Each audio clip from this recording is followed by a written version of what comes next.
Assalamualaikum warahmatullahi wabarakatuh. Perkenalkan, saya Bambang Herianto, CGD Angkatan 10 dari Kota Medan. Dalam hal ini saya akan melakukan praobservasi kepada Umi Dewani selaku guru PKN. Mungkin Ibu Dewani boleh memperkenalkan diri dulu, Umi Dewani. Oke, terima kasih Adi. Perkenalkan, nama saya Umi Dewani. Saya guru PKN di SMA Swasta Alam Jaya. Baik. Baik, Umi Dewani, kita akan melakukan wawancara praobservasi. Tujuannya adalah untuk melakukan bagaimana pembelajaran yang umumnya akan selesai terkait pembelajaran di dalam kelas, mulai dari tujuan pembelajaran hingga kepada pemberian lembar kerja terkait pemahaman siswa dalam sebuah materi yang disampaikan. Baik Umi, adapun pertanyaan pertama yang akan saya tanyakan adalah apa sih yang menjadi tujuan dari materi pembelajaran yang akan kami sampaikan nantinya? Oke, baik Adi.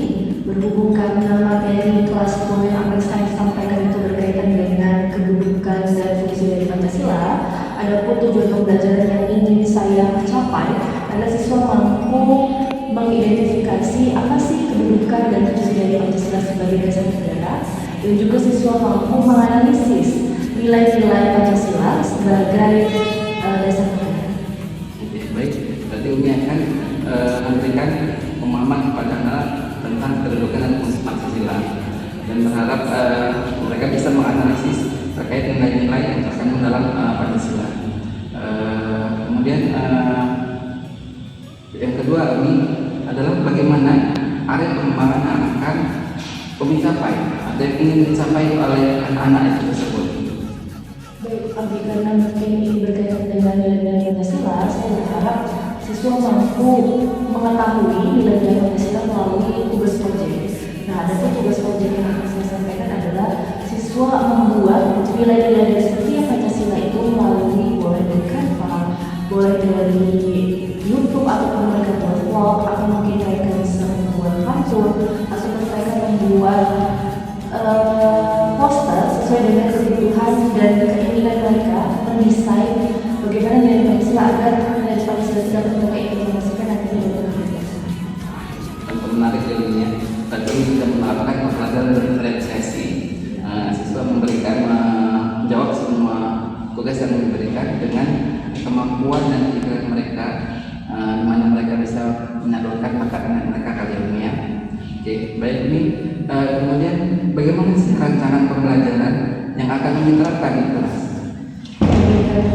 Rencana pembelajaran yang saya akan buat, itu saya akan membuat pertanyaan terbuka melalui PowerPoint dan akan membuat diskusi tentang apa sih fungsi dan kedudukan Pancasila versi mereka, karena tentu setiap siswa bisa mengartikan fungsi dan kedudukan Pancasila sesuai dengan pemahaman mereka masing-masing.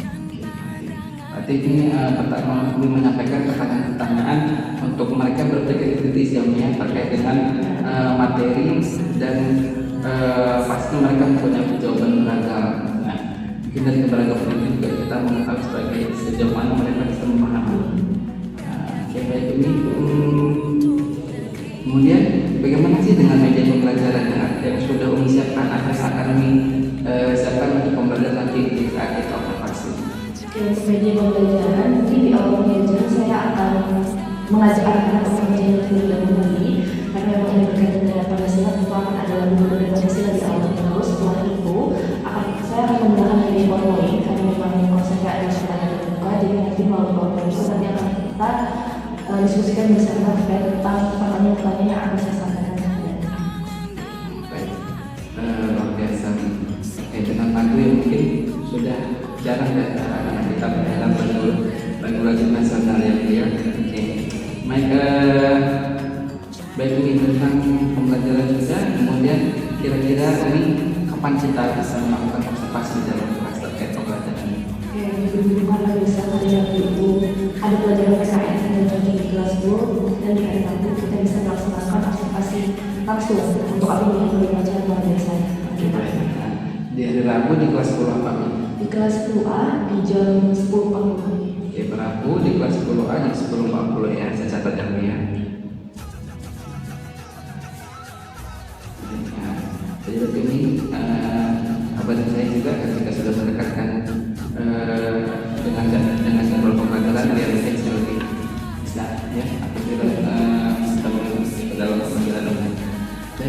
setelah kita melakukan wawancara atau observasi, apa sih yang didapatkan terkait percakapan kita? Tentu setelah proses ini saya akan menyiapkan diri lagi untuk pembelajaran besok, karena tentu saya sebagai itu masih banyak orang yang masih banyak yang perlu saya perbaiki. Jadi dengan adanya pra-observasi ini saya juga lebih mempersiapkan diri supaya bisa kembali baik.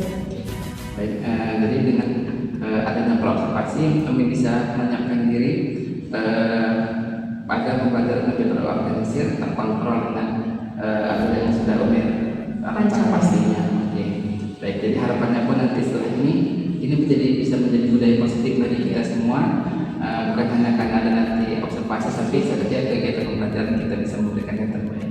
Baik, terima kasih Umi. Kita akan bertemu lagi di besok di jam 10.40 di kelas 10. Terima kasih Umi. Terima kasih. Assalamualaikum warahmatullahi wabarakatuh.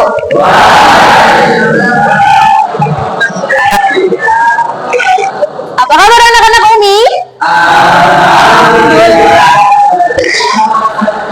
Tetap semangat selamanya. Oke, walaupun sudah siang tapi tetap harus semangat. Nah, hari ini kita mau belajar tentang materi Pancasila. Siapa sih yang nggak kenal Pancasila? Sebagai warga negara Indonesia yang baik, pasti tahu dan sering mendengar kata Pancasila. Nah, sebelum masuk ke materi, kita mau nyanyi lagu dulu yang berhubungan dengan Pancasila. Kira-kira lagu apa? Lagu Pancasila. Nah, harus kita nyanyikan karena supaya anak-anak Umi itu nggak cuma taunya lagu K-pop, taunya lagu Inggris, taunya lagu Adam Smith, apalagi ya, lagu-lagu barat lah.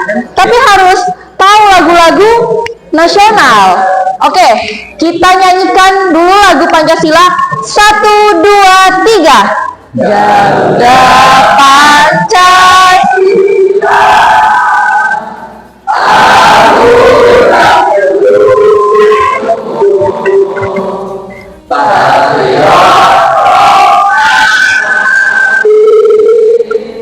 Sedia berkorban, Pancasila dapat bersama, rakyat adil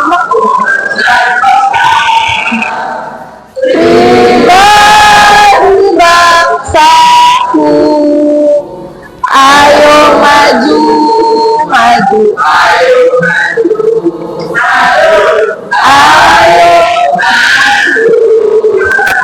Oke, Masya Allah, Alhamdulillah untuk hafal semua ya. Sempat nggak hafal, Umi khawatir juga. Oke, hari ini kita mau belajar tentang Pancasila. Tapi sebelum itu, kira-kira apa ya tujuan kita belajar Pancasila hari ini? Ada yang tahu? Lintang. Agar mengetahui dasar-dasar negara Indonesia. Boleh. Ada lagi? Kira-kira untuk apa nih kita belajar Pancasila tujuannya? Atau nggak ada sebenarnya nih tujuannya gitu? Agar satu Lintang. Lagi? Nggak tahu? Abang?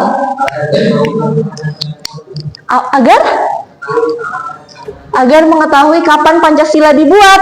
Boleh. Siapa namanya? Koi. Oke, terakhir. Oke. Agar kita dapat menerapkan Pancasila di kehidupan kita sehari-hari. Afzal. Oke, jadi tujuan kita belajar Pancasila yang pertama, kita tahu sebenarnya apa sih fungsi dari Pancasila. Atau selama ini kita nggak tahu sebenarnya apa sih fungsi Pancasila. Yang kedua, kita tahu kedudukan atau posisi Pancasila di negara kita. Jangan-jangan selama ini kalau ditanya bagaimana kedudukan Pancasila, anak-anak ini nggak ada yang tahu kedudukan Pancasila itu sebagai apa, di mana, seperti itu.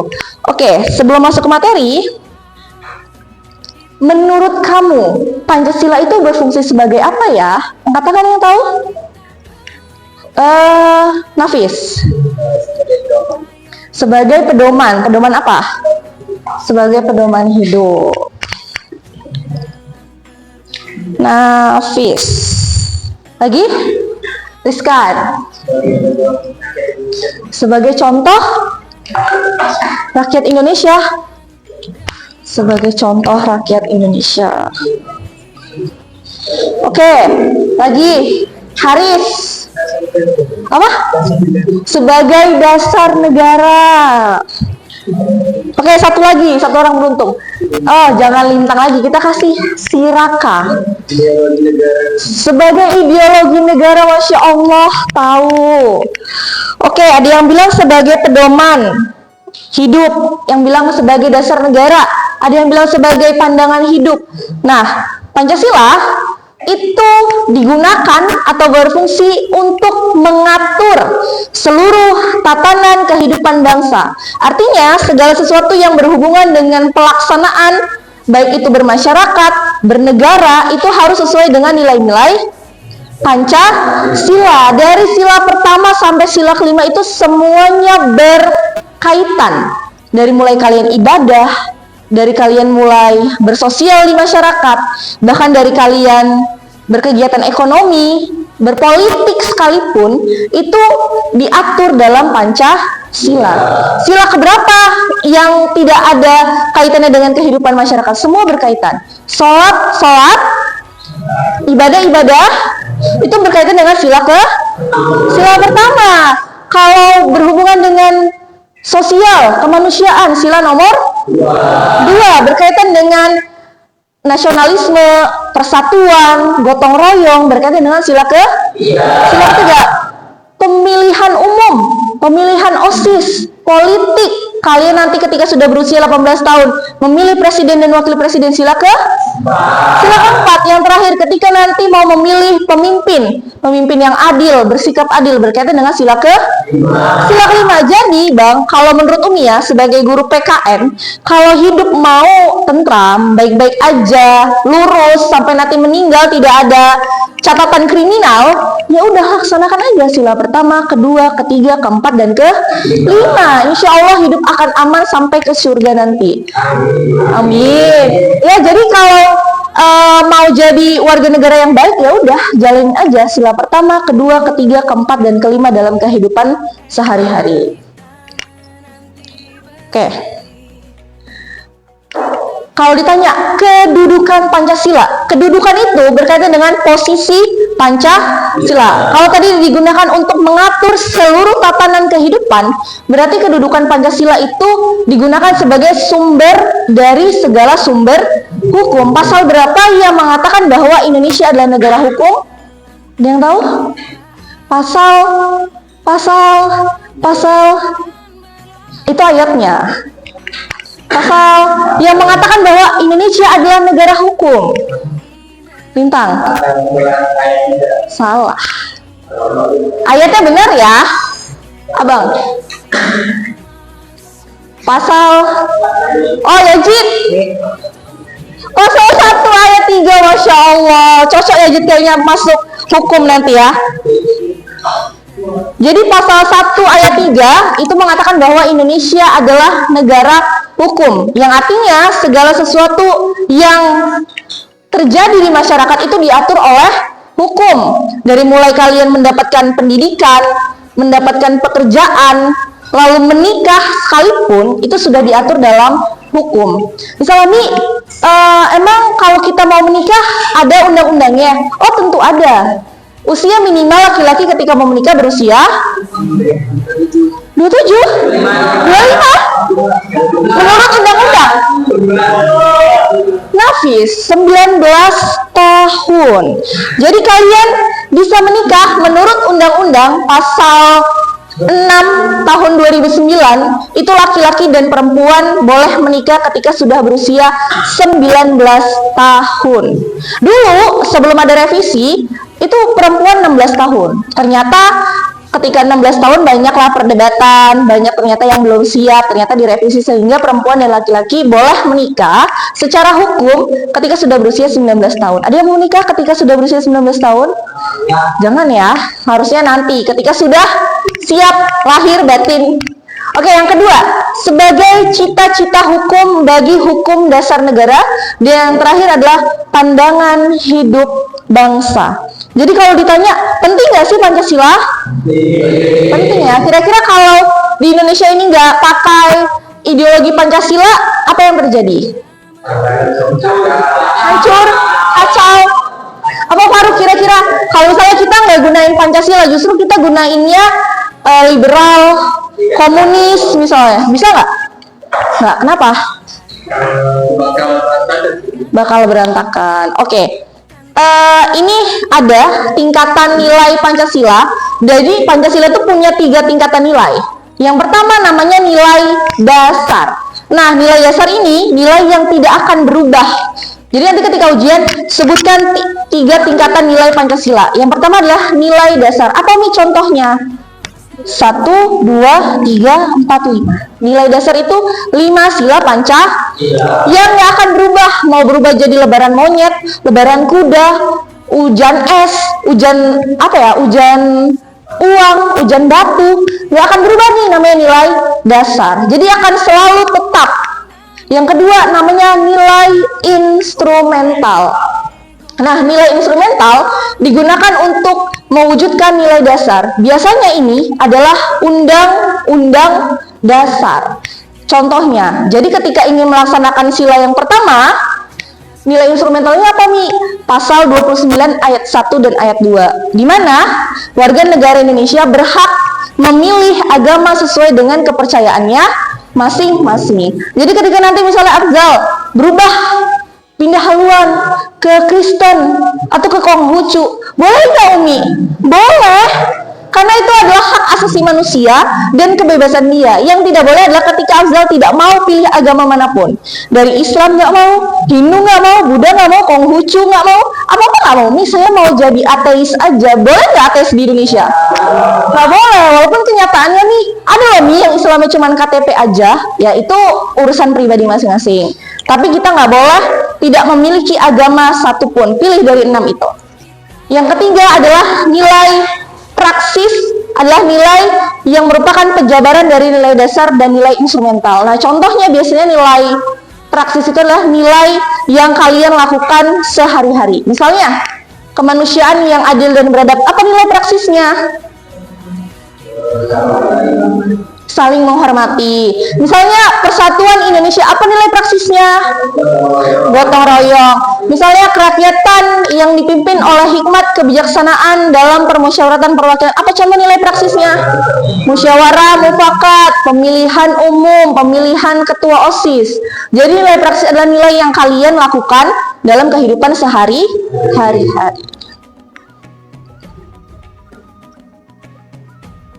Oke. Pernah dengar kata ideologi? Pernah di mana? Di sini barusan ada yang baru banget hari ini tahu ada kata ideologi.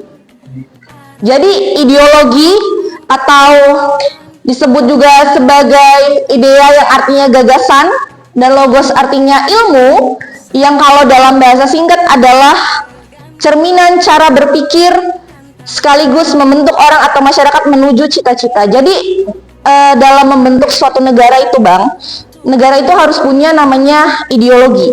Jadi ibaratnya gini, ini ada basket. Ketika kalian lempar bola masuk ke dalam basket ini adalah namanya ideologi. Tujuannya kan kalian mau masukin itu ke dalam basket. Jadi ketika suatu negara ingin menjalankan pemerintahannya, harus ada cita-cita dan tujuannya. Itu namanya ideologi. Jadi ideologi itu seperti kalau di Korea Utara komunis, kalau di Amerika namanya liberal. Jadi setiap negara itu pasti punya ideologinya masing-masing sesuai dengan kebutuhan. Bisa nggak yang Korea Utara diterapkan di Indonesia? Misalnya kan kalau komunis identik dengan pemerintahnya diktator, tidak boleh ada handphone, tidak boleh akses internet, tidak ada tuh hak asasi manusia. Kira-kira bisa nggak di Indonesia? Kalian punya TikTok aja nggak boleh, kalian punya Instagram aja dibatasi, kalian menonton YouTube hanya boleh YouTube Kids, nggak boleh yang lain-lain. Kira-kira bisa nggak? Nggak bisa. Tapi kalau kita ganti nih ke ideologi liberal, bebas mau akses apapun, mau pakai baju apapun, nggak pakai baju juga nggak apa-apa. Kira-kira bisa? Bisa. Ada yang bilang bisa tadi sedengar Umi. Rizka, kamu bilang bisa. Jadi misalnya budaya Barat nih kita bawa ke Indonesia bisa.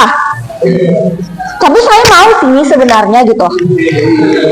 Oke, jadi itu disesuaikan dengan kebutuhan masyarakat Indonesia, masyarakat negara masing-masing. Jadi kalau di Indonesia itu Bang sudah identik dengan budaya ketimuran.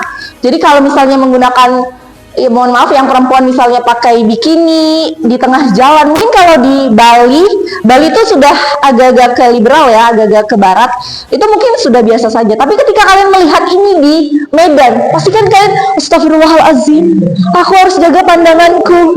Apalagi kalau Lintang yang lihat ya, dia langsung akan menundukkan pandangannya. Benar kan? Ya benar lah, kan sesuatu yang tidak pernah terjadi dan itu suatu hal yang salah, itu akan pasti kita tidak boleh, astagfirullahalazim, nggak boleh jaga pandanganku gitu. Ketika kalian misalnya kalau di luar negeri kan kayak clubbing sampai pagi, pasti kan kalian ngerasanya astagfirullah, itu perbuatan yang salah, tidak boleh. Bukan seperti nggak apa-apa Mi, saya juga clubbing kok. Ada yang pernah ke klub sampai pagi?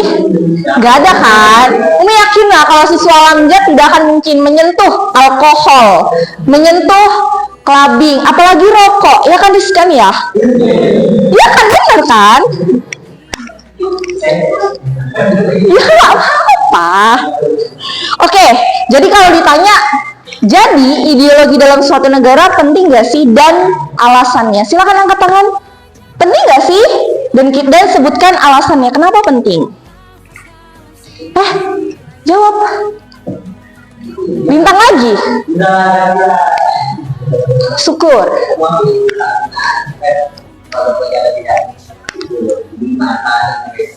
Tidak akan dalam hancur dan tidak beraturan. Tidak beraturan.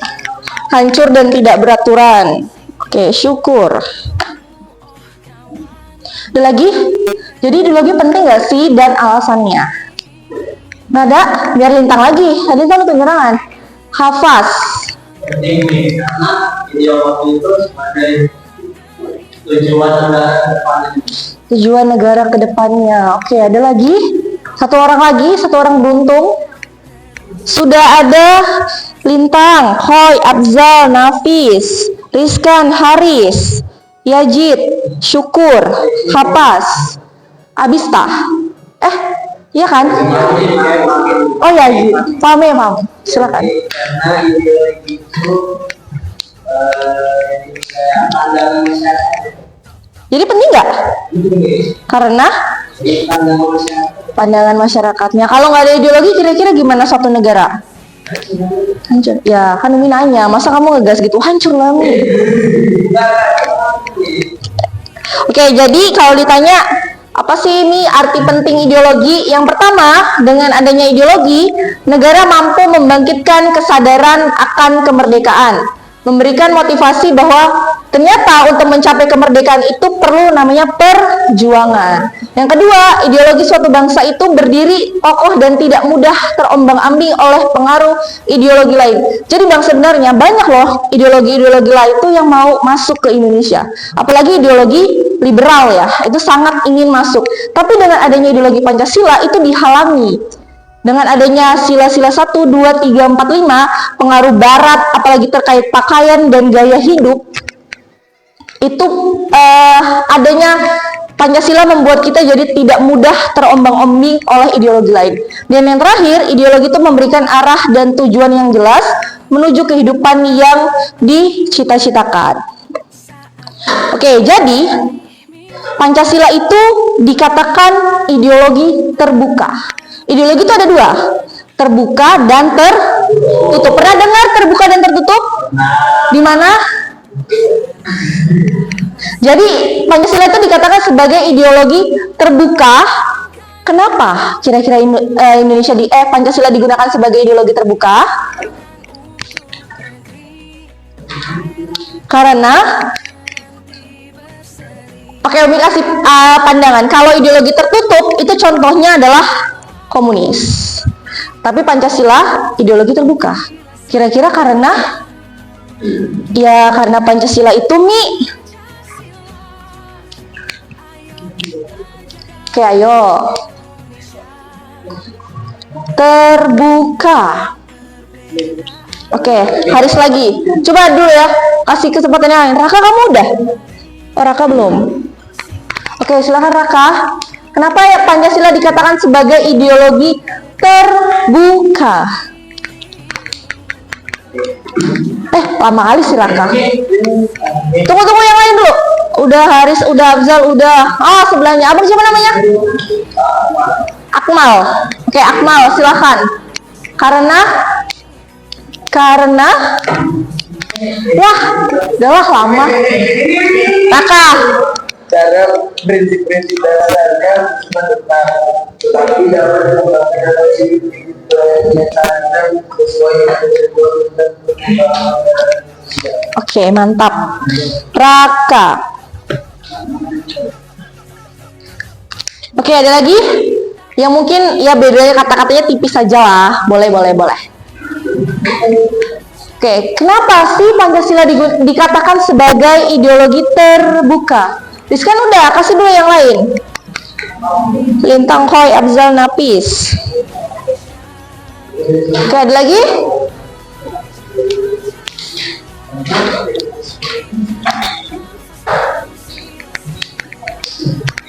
Oke, Akmal.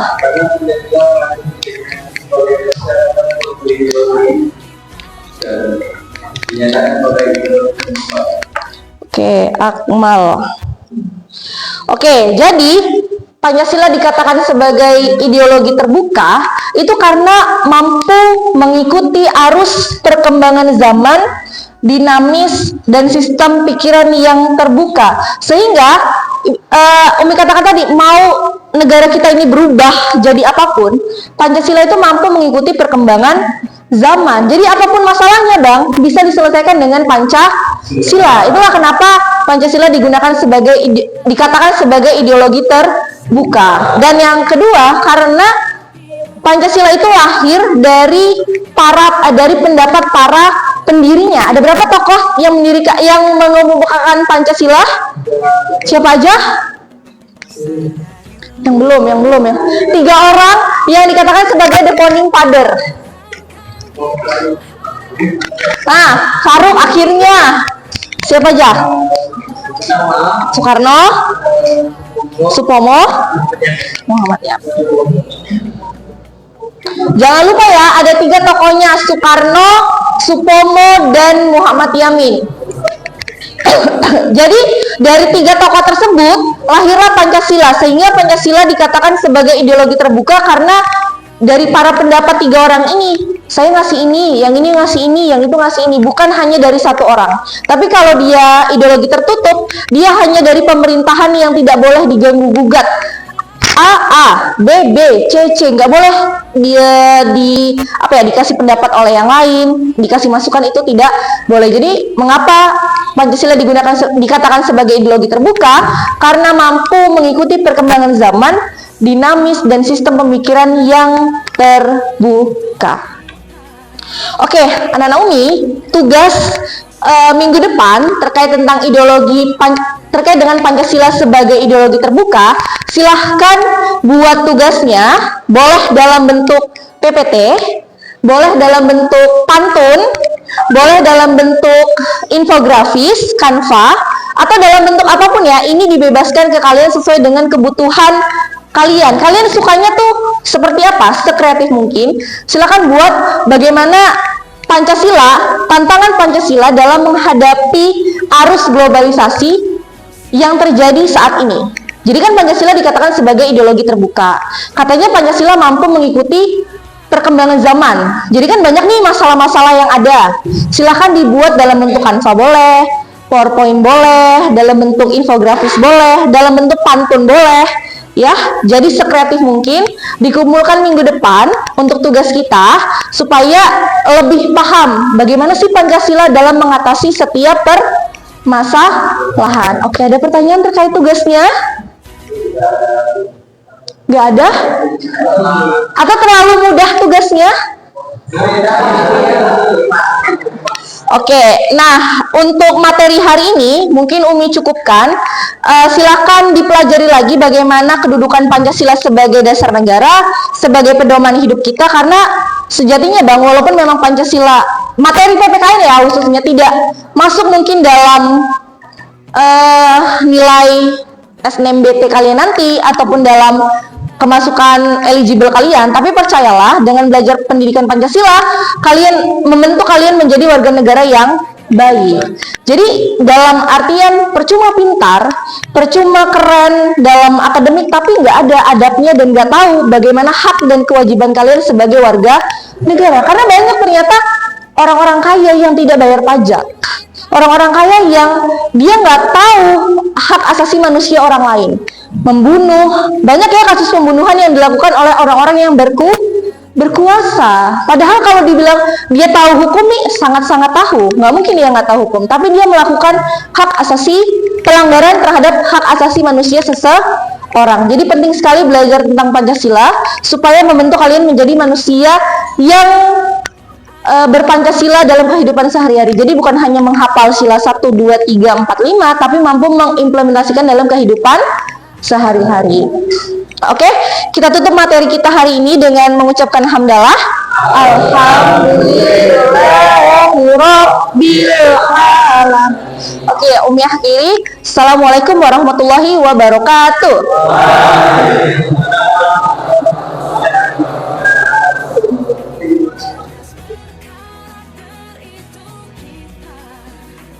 Baik, selamat sore Pak Edi. Selamat sore.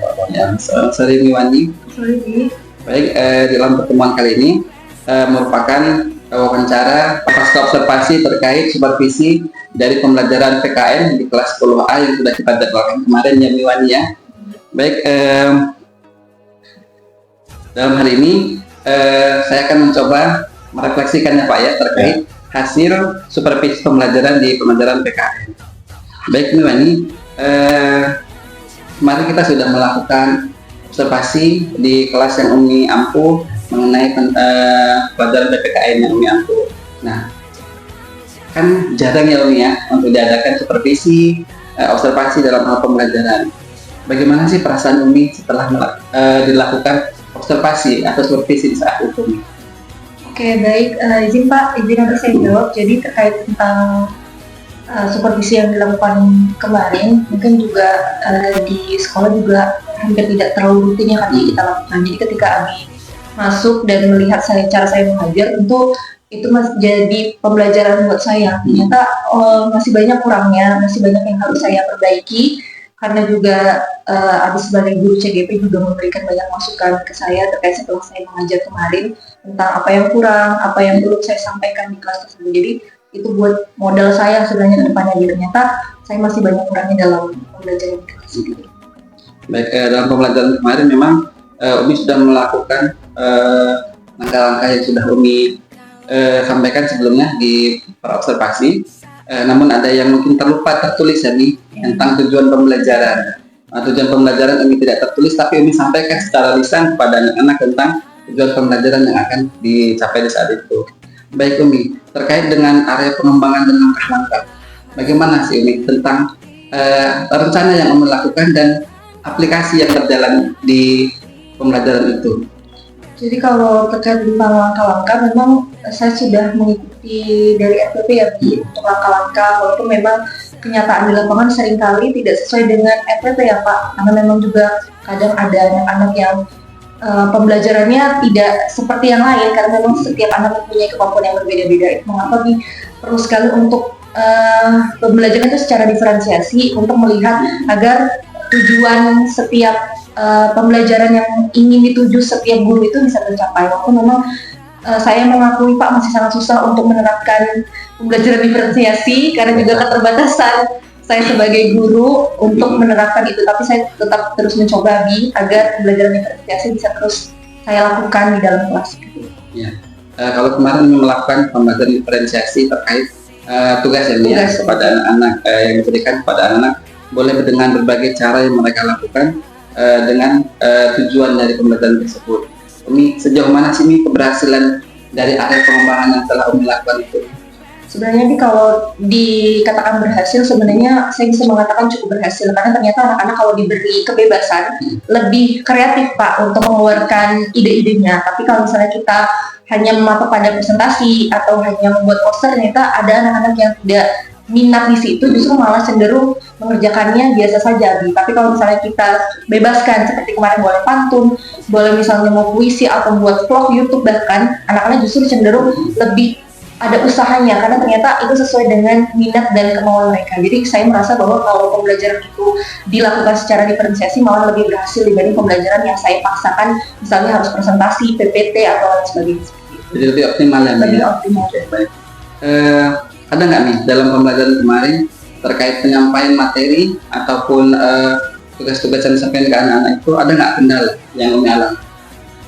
Kalau kendala pasti ada karena kan mungkin PKN ternyata dijadwalkan siang Pak. Nah kadang kalau siang itu anak-anak udah ngantuk, apalagi kalau pelajaran sosial, makanya kadang perlu ada nyanyi-nyanyinya Pak, kadang juga SBK yang saya buat supaya membangkitkan semangat mereka. Karena memang tidak dipungkiri kalau pelajaran IPS ini kalau gurunya pun ngajarnya hanya konvensional, ceramah atau merepet aja marah-marah gitu, mungkin anak-anak cenderung akan bosan. Jadi memang perlu terus berinovasi juga gurunya untuk bisa membawa suasana belajar jadi lebih menarik.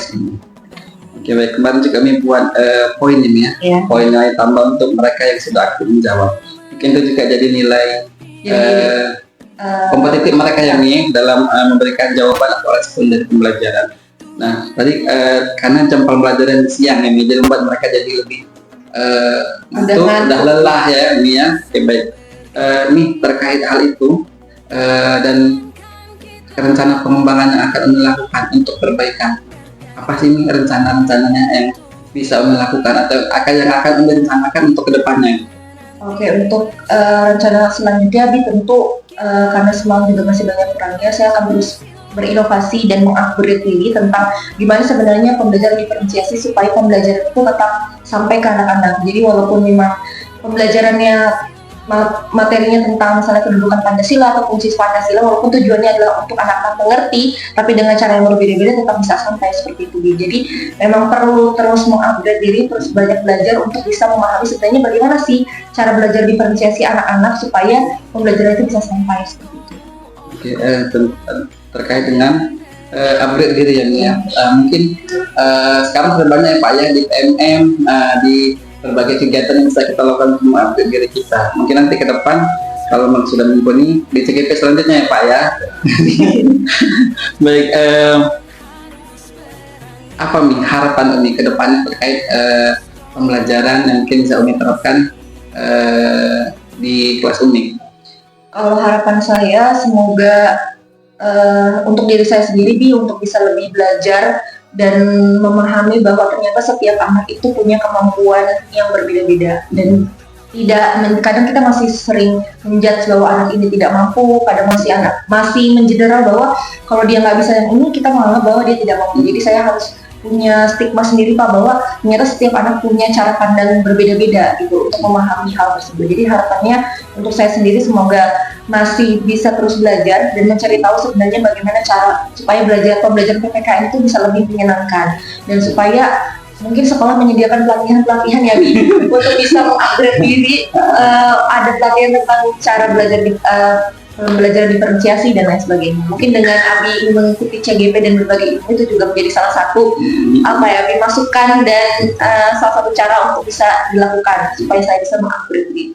Jadi harapan Mei ke depan itu adalah dari diri ya, dari diri sendiri untuk mengupgrade diri untuk bisa memberikan pembelajaran terbaik ke anak-anak. Baik, mungkin Pak itu bisa saya lakukan tentang wawancara pasca observasi di supervisi kemarin Pak. Oke, terima kasih Pak Bambang. Terima kasih Bu ya. Yang jelas bahwa kalau kita bicara observasi kan untuk pengamatan, bahwa Pak Bambang melakukan observasi terhadap hal yang diperoleh di dalam guru penggerak, kemudian ada supervisi, jadi ada observasi, ada pasca observasi. Sebenarnya tujuannya adalah untuk memperbaiki strategi apa yang kurang. Tapi ada satu hal bahwa tidak ada satu strategi pun yang cocok untuk semua mata pelajaran. Pasti kita menggunakan berbagai macam strategi. Dalam hal ini, saya berterima kasih juga ke Pak Bambang sudah bisa menggunakan ilmu yang diperoleh untuk bisa diterapkan di sekolah, dan yang paling penting adalah bisa berkolaborasi dengan guru, berbagi, karena memang inti daripada guru penggerak itu adalah bekerja sama dan berbagi. Itu yang bisa saya sampaikan pada hari ini. Ada nanti perbaikan-perbaikan ke depan itu menjadi tugas berikutnya. Terima kasih Pak. Terima kasih Pak atas waktunya. Baik, saya akhiri wawancara hari ini. Selamat sore Pak. Selamat sore.